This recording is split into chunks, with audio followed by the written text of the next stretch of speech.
कविसूर्यनगर में मर्मान्तुत सड़क दुर्घटना ट्रैक्टर ओलटी श्रमिक मृत 4 आहत।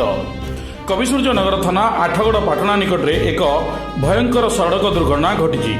टाटा पावर अधीन में वैद्युतिक खुंटी पोतिबा श्रमिक खुंट बोझे कर जाउथबा एक ट्रैक्टर भारसाम्य हराई रास्ता उपर ओलटी पड़ी।